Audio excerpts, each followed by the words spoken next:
അടുത്തതായി വായുലിംഗം എത്തി.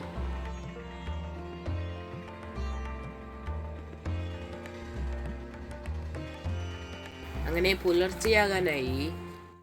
തിരുവണ്ണാമല ഇപ്പോഴാണ് മെല്ലെ മെല്ലെ തെളിഞ്ഞു വരുന്നത്. അങ്ങനെ ചന്ദ്രലിംഗം എത്തി. ഇപ്പോഴുള്ളത് കുബേരലിംഗത്താണ്.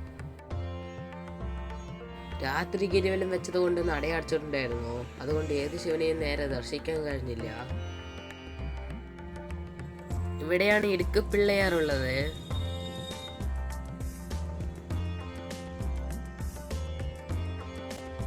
ആ അമ്പലത്തിലേക്ക് പ്രവേശിക്കാനായി വലിയ ലൈൻ ഉണ്ടായിരുന്നു.